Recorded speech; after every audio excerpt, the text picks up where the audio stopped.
आइए बच्चों, properties of carbon यानी कार्बन की प्रॉपर्टीज को कवर करेंगे इस पूरे पर्टिकुलर वीडियो में। वीडियो बहुत छोटा रहेगा और बच्चों से रिक्वेस्ट है वीडियो को पूरा दिखेगा। यहाँ पर कार्बन की जो प्रॉपर्टीज है उसको पढ़ने के साथ साथ इन प्रॉपर्टीज पर बेस्ड कैसे क्वेश्चंस बोर्ड एग्जाम पेपर में नए फ्रेम करके पूछे जा सकते हैं ये भी हम सीखेंगे। और इस पूरी वीडियो में हम लोगों ने कार्बन की जो प्रॉपर्टीज है उसको डेप्थ और डिटेल में कवर किया। सो वीडियो को मिस मत करिएगा, बिकॉज अगर आप पूरी वीडियो देख लेंगे तो कार्बन से जुड़ी हुई जितने भी क्वेश्चंस, चाहे वो वेरी शॉर्ट फॉर्म में बनते हो, चाहे वो ऑब्जेक्टिव फॉर्म में बनते हो, चाहे वो शॉर्ट या लॉन्ग फॉर्म में, किसी भी फॉर्म या फॉर्मेट के क्वेश्चंस जो कार्बन की प्रॉपर्टीज से जुड़े पूछे जाएंगे वो सारे आपको इसी एक वीडियो में कवर करा दिया जाएगा। सो मिस मत करिएगा, वीडियो पूरा देखिएगा। ठीक है, आइए वापस आते हैं। यहाँ पर कार्बन की प्रॉपर्टीज को समझने से पहले यहाँ पर हम देखेंगे, यहाँ पर एक एक पॉइंट को अच्छे से समझने की कोशिश करेंगे। क्या कि the element carbon is a non metal. तो अब यहां पर एज अ पॉइंट लिख दिया गया कि एलिमेंट जो कार्बन है वो हमारा एक नॉन मेटल है। ठीक है, तो यहां पर क्वेश्चन कैसे फ्रेम होगा, which of the following is non metal, और उसमें से एक ऑप्शन क्या होगा, कार्बन। ठीक है, तो याद हो गया कि कार्बन जो है वो क्या है, हमारा एक नॉन मेटल है। दूसरी बात, ये तो बेसिक लेवल का क्वेश्चन है क्लास 8 का, कि कार्बन का सिंबल क्या होता है, सी। यहां पर ऑब्जेक्टिव में पूछा जा सकता है which of the following is the symbol of carbon. तो याद रखिएगा कार्बन का सिंबल सी है, या सी किस एलिमेंट का सिंबल है, कार्बन का। दूसरा, यहां पर एलिमेंट जो कार्बन है वो कौन सी कैटेगरी में आता है एलिमेंट्स की, the answer is non metal. ठीक है, आगे बढ़ते हैं। कार्बन कहां पाया जाता है, carbon has a versatile element. ठीक है, कार्बन जो है हमारा बेटा वो कैसा है, एक वर्सेटाइल एलिमेंट है। ठीक है, मतलब बहुमुखी प्रतिभा का धनी एलिमेंट है। सिंपल सी बात यही है, कार्बन के पास बहुमुखी प्रतिभाएं होती हैं, मतलब उसके पास काफी सारी ऐसी स्पेशल क्वालिटीज और प्रॉपर्टीज होती हैं जो किसी अन्य दूसरे एलिमेंट में नहीं पाई जाती, इसीलिए बोला जाता है कार्बन हैज वर्सेटाइल एलिमेंट। ठीक है, अब कार्बन पाया कहां कहां जाता है, ध्यान से देखिएगा। अगर बात करेंगे अर्थ क्रस्ट की, कहां बात करेंगे बेटा, अर्थ क्रस्ट की, तो अर्थ क्रस्ट का मतलब हो गया अर्थ की अपर सरफेस, इतना तो पता ही होगा। तो अर्थ की अपर सरफेस में मिनरल्स में 0.02% कार्बन पाया जाता है। वहीं अगर एटमॉस्फेयर की बात करेंगे तो एटमॉस्फेयर में CO2 में कार्बन जो होता है वो 0.03% पूरे एटमॉस्फेयर में पाया जाता है। ठीक है, तो यहां पर एक पॉइंट ये क्लियर करना है कि जो कार्बन होता है वो मिनरल फॉर्म में कहां पाया जाता है, the answer is earth crust. Carbon जो CO2 की फॉर्म होती है वो CO2 की फॉर्म में कहां पाया जाएगा, एटमॉस्फेयर में पाया जाएगा। ठीक, दूसरा क्वेश्चन, यहां पर जो कार्बन है अगर वो अर्थ क्रस्ट में पाया जा रहा तो मिनरल की फॉर्म में पाया जा रहा, कितने परसेंट पाया जाएगा, द आंसर इज 0.02%। वहीं अगर कार्बन CO2 की फॉर्म में एटमॉस्फेयर में पाया जाता है तो कितने परसेंट पाया जाता है, तो 0.03% पाया जाता है। इस तरीके से डेप्थ एंड डिटेल में हम लोग पूरे टॉपिक को कवर करेंगे, वीडियो मिस मत करिएगा। ऑल द लिविंग थिंग्स, हाँ अब यहां पर देखना कि जितने भी लिविंग ऑर्गेनिजम्स होते हैं, लिविंग थिंग्स होती है, जैसे कि प्लांट, एनिमल, ह्यूमन बीइंग, जो भी चीज लिविंग है, ठीक है, वो कहीं ना कहीं कार्बन के कंपाउंड से बने हुए होते हैं। तो ये प्रॉपर्टी ये कह रही है कि जितनी भी हमारी लिविंग बींग्स होती हैं, लिविंग बींग्स की कैटेगरी में चाहे प्लांट आ जाए, चाहे एनिमल आ जाए, चाहे ह्यूमन बींग भी एनिमल की कैटेगरी में आएंगे बायो के अकॉर्डिंग। तो जितनी भी लिविंग बींग्स होती हैं बेटा, उनमें वो सभी किससे बने होते हैं, कार्बन के कंपाउंड से बने हुए होते हैं। किससे बने हुए होते हैं बेटा, कार्बन के कंपाउंड से बने हुए होते हैं। ठीक है, carbon always forms covalent bond. अब ये कैसे क्वेश्चन पूछा जाएगा, which of the following compound always forms covalent bond, the answer is carbon. ठीक है, इसे ऐसे भी घुमा करके पूछ सकते हैं कि बोले क्या कार्बन कौन सी बॉन्ड बनाता है, the option number 1 ionic bond और ऑप्शन नंबर 2 कोवेलेंट बॉन्ड। तो आंसर क्या होगा, कार्बन कैसी बॉन्ड बनाता है, हमेशा कोवेलेंट बॉन्ड। जरूरी नहीं है जो आप पढ़ रहे हैं वो एज इट इज पूछा जाए कि carbon always forms covalent bond, तो ऐसे पूछ लिया गया कि कार्बन कौन सा बॉन्ड बनाता है। ऐसे भी पूछा जा सकता है कि कौन सा एलिमेंट कोवेलेंट बॉन्ड बनाता है, दिए गए निम्नलिखित में से which of the following element forms covalent bond, तो उसमें से एक ऑप्शन कार्बन होगा, कार्बन पे टिक करेंगे। अच्छा, कार्बन और ये ऐसे भी पूछा जा सकता है कार्बन आयनिक बॉन्ड और कोवेलेंट बॉन्ड में कौन सा बॉन्ड बनाता है, the answer is covalent bond, याद रखिएगा। ठीक है, तो नेक्स्ट, कार्बन का एटॉमिक नंबर कितना होता है, 6, याद रखेंगे कार्बन का एटॉमिक नंबर कितना होता है, 6। अब बात करेंगे कार्बन के स्ट्रक्चर के बारे में और उसके इलेक्ट्रॉनिक कॉन्फ़िगरेशन के बारे में। ठीक है, तो आप सभी को पता है कार्बन का एटॉमिक नंबर होता है 6, तो इसका कॉन्फ़िगरेशन होता है 2,4। ठीक है, कार्बन का इलेक्ट्रॉनिक कॉन्फ़िगरेशन क्या होगा 2,4। ये भी पूछा जा सकता है। ऐसे भी पूछा जा सकता है कि कार्बन की के शेल में कितने इलेक्ट्रॉन होते हैं, द आंसर इज 2। कार्बन की एल शेल में कितने इलेक्ट्रॉन्स होते हैं, 4। ठीक है, और कार्बन के टोटल कितने इलेक्ट्रॉन्स होते हैं, 6। ठीक है, अब यहां पर ध्यान से देखिएगा 6C12, यहां पर काफी सारे बेसिक छोटे छोटे क्वेश्चंस बन रहे हैं। तो जब आप किसी भी टॉपिक को पढ़ो ना, तो इस तरीके से उसकी डेप्थ और डिटेल में जाकर के स्टडी करो, ताकि क्या हो कि अगर वो टॉपिक आए ना, बिकॉज अब सीबीएसई क्या कर रहा है, नए क्वेश्चंस घुमा करके फ्रेम करके पूछ रहा है। तो अगर आप उस तरीके से अपने आप के पढ़ने की टेंडेंसी को डेवलप नहीं करेंगे, तो बेटा पक्का मैं लिख के दे रहा हूं, आपका पेपर ओवरऑल एवरेज जाएगा, आप बहुत अच्छा पेपर नहीं कर पाएंगे अगर केवल आप इंपॉर्टेंट पढ़ के जाएंगे।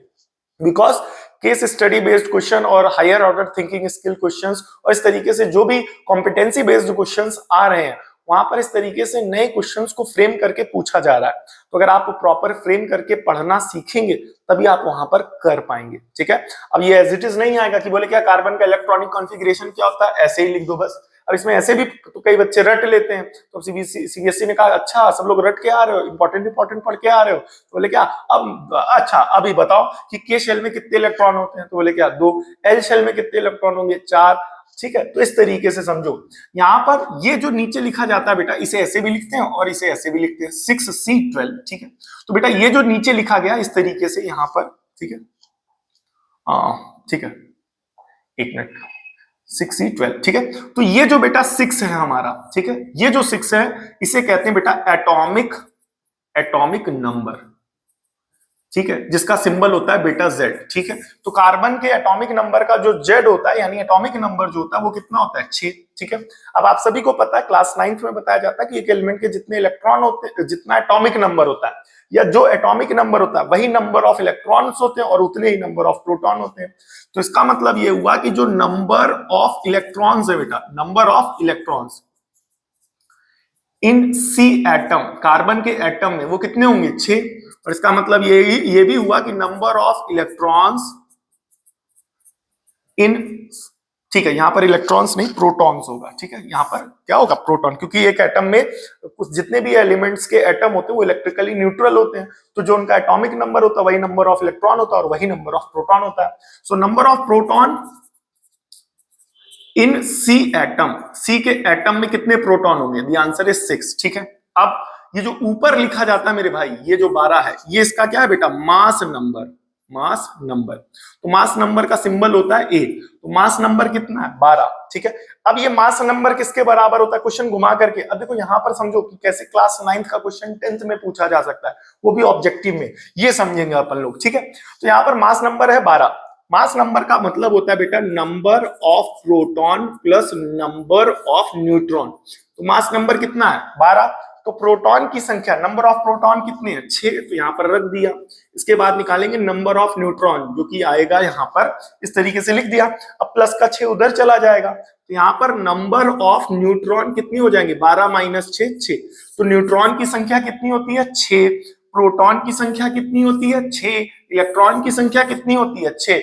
बोर्ड में ऐसे भी पूछा जा सकता है, how many neutrons are available in the atom of the atom और the nucleus of the carbon atom, तो आंसर इज 6। तो यहां पर तो कहीं नहीं लिखा, लेकिन सिलेबस में तो आ गया ना 9th क्लास के कॉन्सेप्ट से और 10th क्लास के कार्बन की प्रॉपर्टीज से। तो इस तरीके से पढ़ो, समझ करके डेप्थ में और डिटेल में, और इस तरीके से अगर पढ़ना सीखना है तो हमारी पुरानी वीडियो जरूर विजिट करिएगा। और लगातार चैनल पर मैथ्स और साइंस से जुड़ी हुई वीडियोस अपलोड हो रही हैं।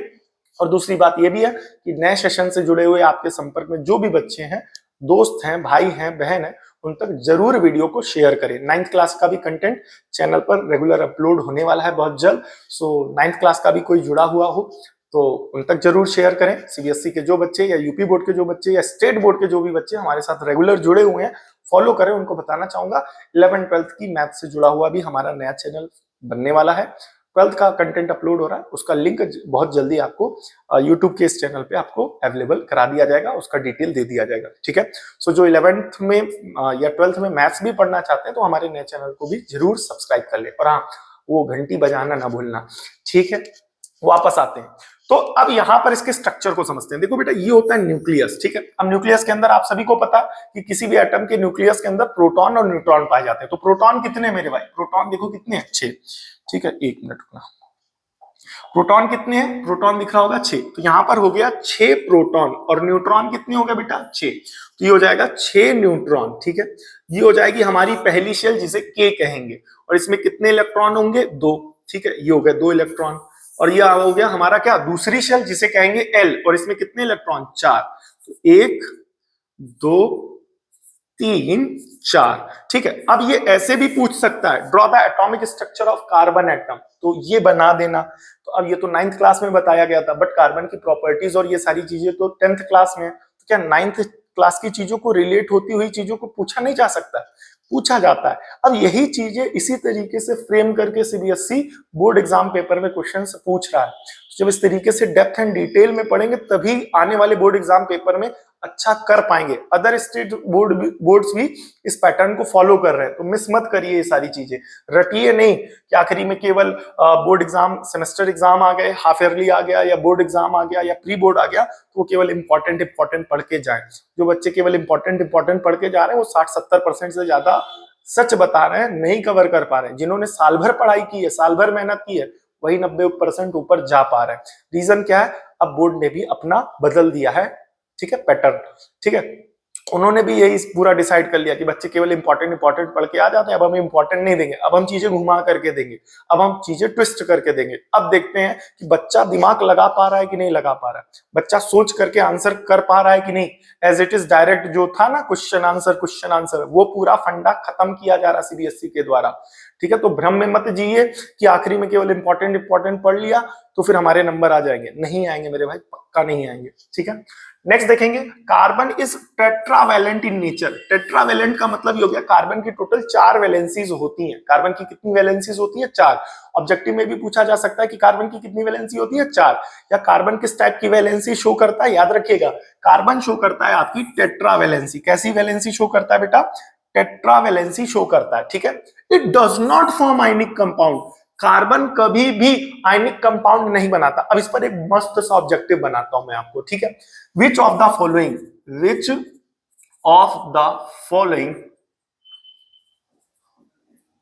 Is not an ionic compound. बोले क्या, पहला है CH4, दूसरा है NaCl, अगला है KCl, और अगला है एक और ले लेते हैं, फॉर एग्जाम्पल अगर ले लेते हैं CaCl2, ठीक है। तो अब इन 4 ऑप्शन में बताओ कौन सा आयनिक कंपाउंड नहीं है। The answer is carbon, because इस कंपाउंड में कार्बन है, और कार्बन कभी भी आयनिक कंपाउंड नहीं बनाता। तो देख रहे हो, रट के जाओगे तो नहीं कर पाओगे, जो चीज पढ़ रहे हो उसको, उस पर क्वेश्चंस भी फ्रेम करो। अब क्या पता कि यही नया क्वेश्चन जो अभी हम लोगों ने अपने दिमाग से फ्रेम किया, यही बोर्ड एग्जाम पेपर में पूछ लिया जाए। तो ये ऐसे नहीं पूछा जाएगा कि कौन सा कंपाउंड आयनिक कंपाउंड नहीं बनाता, ऐसे भी पूछा जा सकता है। तो ये सोचना सीखो और इस तरीके से पढ़ना सीखो, ठीक है। तो बिकॉज इस वाले का आंसर क्या होगा, CH4, बिकॉज यहाँ पर carbon as an element, carbon कभी भी आयोनिक कंपाउंड नहीं बनाता है, और इस वाले में कार्बन है, तो यानी ये आयोनिक कंपाउंड नहीं है, ठीक है। तो याद रखिएगा कार्बन कभी भी आयोनिक कंपाउंड नहीं बनाता है। तो बोले कार्बन बनाता कैसा है, कार्बन हमेशा बनाता है कोवेलेंट कंपाउंड। इसी को घुमा दो, which of the following is covalent compound.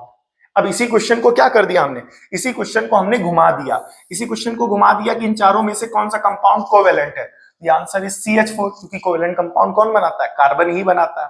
तो अगर पूछे कि आयनिक कंपाउंड कौन नहीं बना रहा है, तो अगर कार्बन हो तो वो कार्बन आयनिक कंपाउंड नहीं होगा, और बोले कि कौन सा कोवेलेंट कंपाउंड हो तो जिसमें कार्बन हो तो उस पर क्लिक कर देना, बिकॉज कार्बन जो होता है वो हमेशा कोवेलेंट कंपाउंड बनता है। दूसरी बात, ये कोवेलेंट कंपाउंड बनता कब है, जब इलेक्ट्रॉन्स की क्या की जाती है, शेयरिंग की जाती है। याद रखिएगा आयनिक बॉन्ड कब बनता है, ये भी रिवाइज करो कि हमारा कोई भी कंपाउंड आयनिक कब होगा और कोई भी कंपाउंड जो होगा वो हमारा कोवेलेंट कब होगा। ध्यान से सुनना, कोवेलेंट कंपाउंड तब होगा जब इलेक्ट्रॉन्स की क्या की जाएगी, शेयरिंग की जाएगी। इलेक्ट्रॉन्स की क्या की जाएगी, शेयरिंग।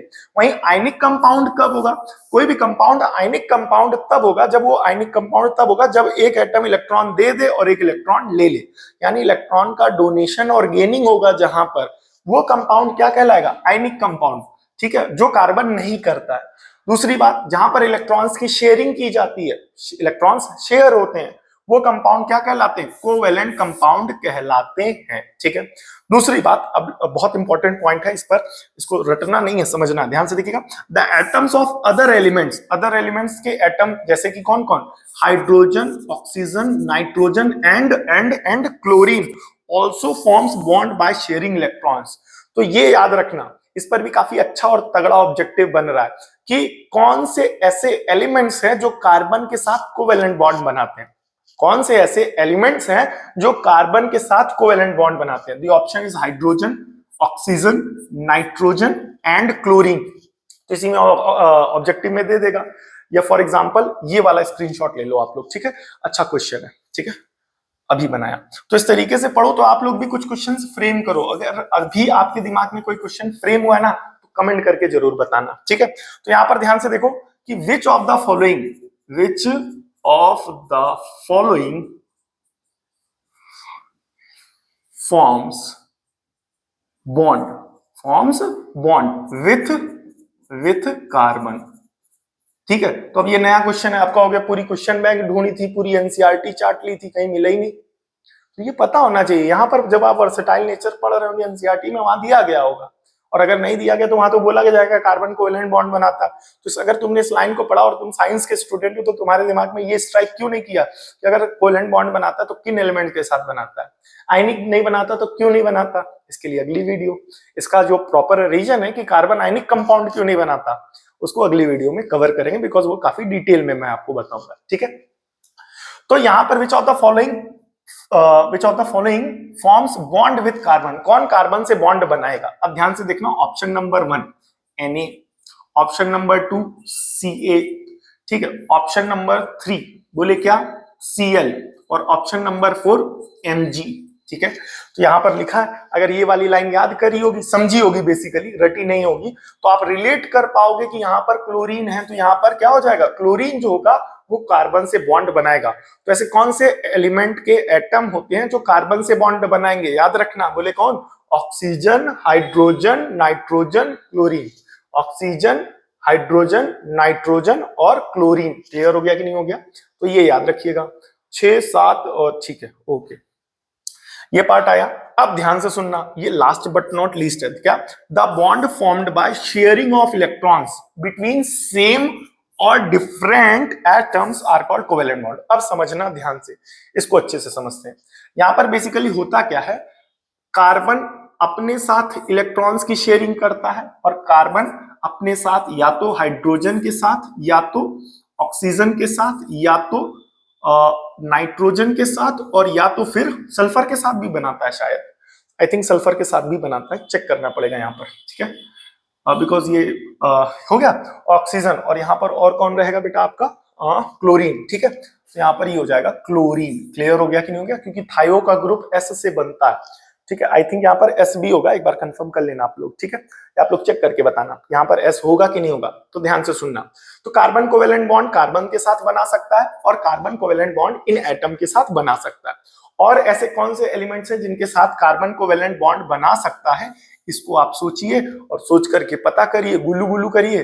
गुल्लू गुल्लू का मतलब गूगल करिए, हाँ ठीक है, और गुल्लू गुल्लू करके जो है आंसर आप हमें कमेंट में बताइए कि और कौन से ऐसे एलिमेंट्स हैं जिनके एटम के साथ कार्बन कोवेलेंट बॉन्ड बनाता है। ठीक है, वापस आते हैं, यहां पर क्या होगा, ध्यान से सुनना मेरे भाई। ठीक है, कि जब ये कार्बन ना कार्बन के साथ कोवेलेंट बॉन्ड बनाएगा, तो यहां पर जो इलेक्ट्रोनिगेटिविटी कार्बन की होगी, मान करके चलो फॉर एग्जांपल के लिए, जो इलेक्ट्रोनिगेटिविटी कार्बन की यहां पर 5 है, तो वही इलेक्ट्रोनिगेटिविटी यहां पर कार्बन की कितनी होगी? 5, बिकॉज कार्बन का अगर एटम एक है तो इलेक्ट्रोनिगेटिविटी भी क्या होगी? एक ही होगी। यहाँ एग्जाम्पल के रूप में 5 लिया गया। ठीक है, तो जब यहां पर कार्बन से कोवेलेंट बॉन्ड बनाता है, तो यहां पर दोनों कंबाइन होने वाले एटम की इलेक्ट्रोनिगेटिविटी का डिफरेंस कितना आ जाता है? 0। वो जो आप रटते रहते हो ना, carbon combines with atom of same electronegativity और स्मॉल डिफरेंस इन इलेक्ट्रोनिगेटिविटी, उसका कॉन्सेप्ट ये समझो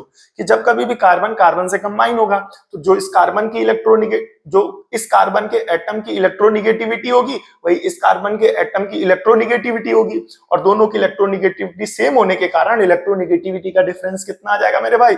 0 आ जाएगा। कितना आ जाएगा बेटा? 0 आ जाएगा। ठीक है, वहीं जब कभी भी कार्बन ऐसे एटम से कंबाइन होता है, यहां पर और कौन कौन से एटम आएंगे इसका आंसर आप लोग गुल्लू गुल्लू करके कमेंट में जरूर बताइएगा, ठीक है। तो जब कभी भी कार्बन इन एटम से कंबाइन होता है ना, तो यहां पर फॉर एग्जांपल मान करके चलो कार्बन की इलेक्ट्रोनेगेटिविटी 5 है, तो यहाँ पर इसकी होगी 4, इसकी होगी 4.1, इसकी होगी 5.2, इसकी पॉइंट होगी मान करके चलो 6। तो ऐसी सिचुएशन में, ये सब एग्जांपल के लिए लिए गए ताकि आपको अच्छे से समझ में आए, तो यहाँ पर इलेक्ट्रोनिगेटिविटी का जब डिफरेंस निकाल रहे हो तो वो बहुत कम आ रहा है। कैसा आ रहा है बेटा? बहुत कम। तो यहाँ पर अगर इलेक्ट्रोनिगेटिविटी का डिफरेंस निकालोगे तो 1 आ जाएगा, यहाँ पर 0.9 आ जाएगा, यहाँ पर 0.2 आ जाएगा और यहाँ पर भी 1 आ जाएगा। तो मतलब क्या है कहने का कि कार्बन अगर खुद से कंबाइन होता है तो इलेक्ट्रोनिगेटिविटी का डिफरेंस कितना आता है? 0। और अगर कार्बन इलेक्ट्रॉन्स की शेयरिंग कर रहा है, जिन एटम्स के साथ शेयरिंग कर रहा है, तो उनसे और कार्बन के बीच में इलेक्ट्रोनिगेटिविटी का डिफरेंस या तो 0 होगा या तो बहुत कम होगा। इसे घुमा करके ऐसे भी पूछा जा सकता है कि कार्बन अगर खुद के साथ कोवेलेंट बॉन्ड बना रहा है तो इलेक्ट्रोनिगेटिविटी कितनी होगी? Option number A 1, option number B 0, option number C -1 और ऑप्शन नंबर डी इनफाइनाइट। आप लोग कमेंट करके बताइएगा, ठीक है। दूसरा, इसी को घुमा करके ऐसे भी पूछा जा सकता है कि कार्बन अगर किसी दूसरे एटम के साथ इलेक्ट्रॉन्स को शेयर कर रहा है, क्योंकि अगर इलेक्ट्रॉन्स को शेयर कर रहा है तो मतलब कोवेलेंट बॉन्ड बना रहा है, तो अगर कार्बन किसी दूसरे एटम के साथ इलेक्ट्रॉन बॉन्ड बना रहा है या इलेक्ट्रॉन्स को शेयर कर रहा है, इलेक्ट्रॉन शेयर कर रहा है या बॉन्ड बना रहा है, कोवेलेंट बॉन्ड बना रहा है, ऐसी सिचुएशन में उसकी इलेक्ट्रोनिगेटिविटी का डिफरेंस कितना होगा? Option number A 0.1, option number 2 10, option number C 15 और ऑप्शन नंबर डी 20।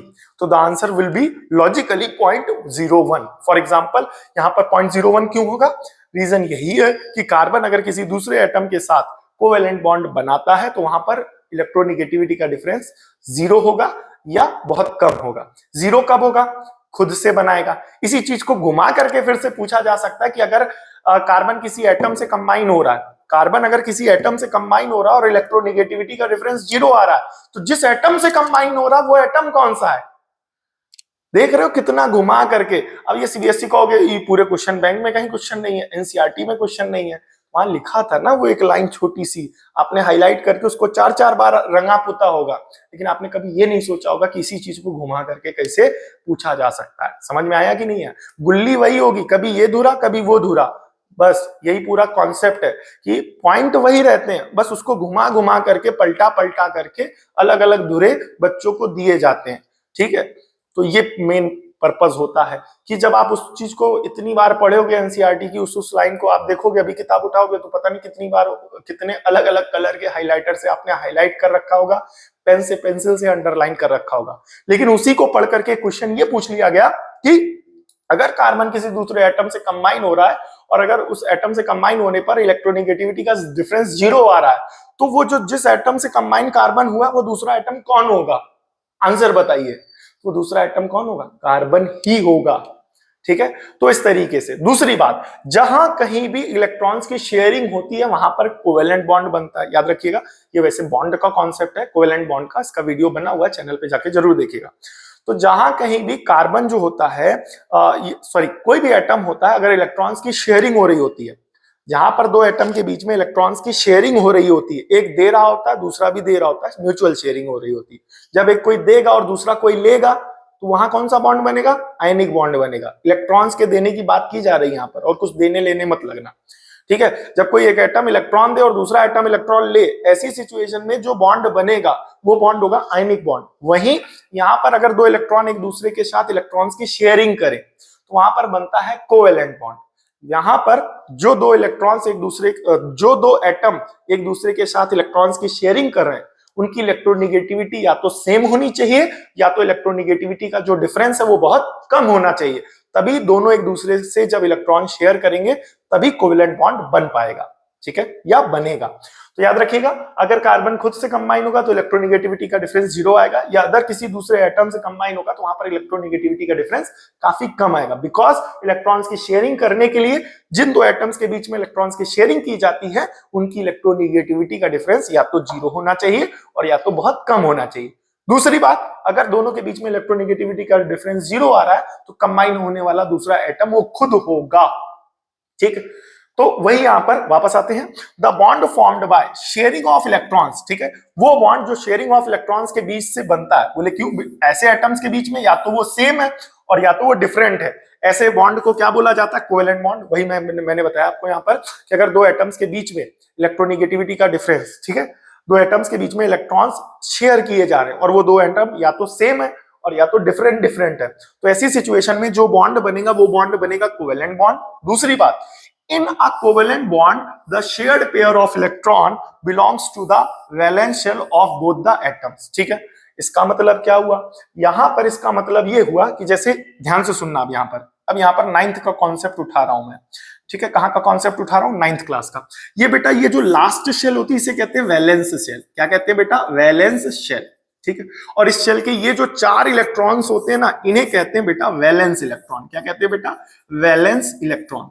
तो क्वेश्चन ने वो जो पॉइंट बोला है वो यही बोला है कि अगर ये कार्बन किसी दूसरे एटम के साथ कोवेलेंट बॉन्ड बनाएगा, अगर ये कार्बन का एटम किसी दूसरे एटम के साथ कोवेलेंट बॉन्ड बनाएगा, ऐसी सिचुएशन में ये जो वैलेंस शेल के इलेक्ट्रॉन्स होते हैं यही आपस में शेयर होते हैं। मतलब इस एटम के भी अगर इलेक्ट्रॉन्स की शेयरिंग हो रही है तो इस एटम के इलेक्ट्रॉन्स जो होंगे वो कहां के होंगे? लास्ट शेल के होंगे। और दूसरे एटम के जो इलेक्ट्रॉन्स होंगे वो भी कहां के होंगे? लास्ट शेल के होंगे। लास्ट शेल से प्रीवियस शेल जो होती है, ठीक है, उसके नहीं होंगे। मतलब इसे घुमा करके भी इस पर एक क्वेश्चन फ्रेम करें अगर, तो क्या बनेगा कि अगर दो एटम्स के बीच में इलेक्ट्रॉन्स की शेयरिंग हो रही है तो जो शेयर होने वाले इलेक्ट्रॉन्स हैं वो दोनों एटम के किस शेल के हैं? दोनों एटम के किस शेल के? आप कहोगे ये क्वेश्चन तो एनसीईआरटी में नहीं मिला, कहीं क्वेश्चन बैंक में पूरे पढ़ डाला है, नहीं मिला है। तो मेरे भाई अब नहीं चलेगा कि केवल इंपॉर्टेंट पढ़ के जाएं और पेपर में तोप मार दें, ठीक है, नहीं मारेंगे आप, ठीक है, बाकी आप समझ गए, ठीक है, आप नहीं मार पाएंगे, ठीक है।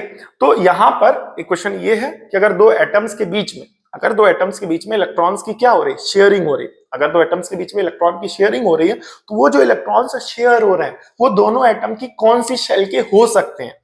वो जो इलेक्ट्रॉन्स शेयर किए जा रहे हैं वो दोनों एटम की लास्ट शेल के ही होंगे, जिसे हम वैलेंस शेल कहते हैं, ठीक है। आई होप ये वाला पार्ट अच्छे से क्लियर हो गया होगा। कुछ बच्चा है? ठीक है, हाँ, ठीक है। अब यहाँ पर एक क्वेश्चन और था जो हम इस वीडियो में कवर करना चाह रहे थे, बट स्टिल उसके लिए एक अलग वीडियो बनाएंगे अगर आप लोग कमेंट करेंगे कि कार्बन जो है, आप सभी ने यहाँ पर देखा कि कार्बन जो है वो हमेशा कोवेलेंट बॉन्ड बनाता, आयनिक बॉन्ड नहीं बनाता।